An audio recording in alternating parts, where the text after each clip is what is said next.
Welcome to the Tech Egg. Don't get scrambled. Enjoy the video.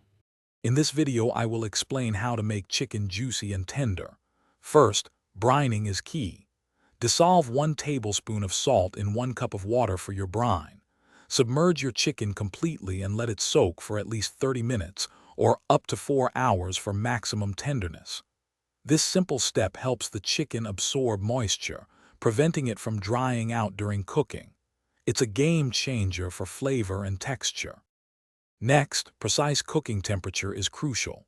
Always use a meat thermometer to ensure your chicken reaches an internal temperature of 165 degrees F. Insert the thermometer into the thickest part of the meat, avoiding bones.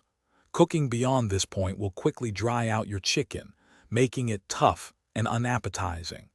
This small investment in a thermometer makes a huge difference.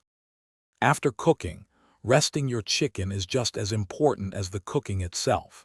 Let it rest on a cutting board for 5 to 10 minutes before slicing. This allows the internal juices, which have migrated to the center during cooking, to redistribute throughout the entire piece of meat.